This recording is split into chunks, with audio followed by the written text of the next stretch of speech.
Hoy! Tapos na ba kayo manlimos? Ha?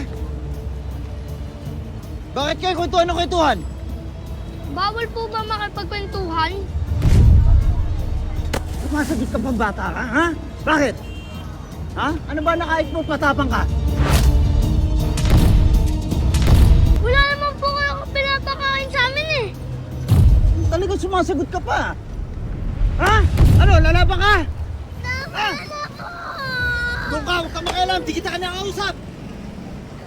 So, tatandaan nyo hanggat hindi kayo mag-uwi na maraming pera, huwag kayo uuwi. Naintindihan nyo? Balik sa trabaho!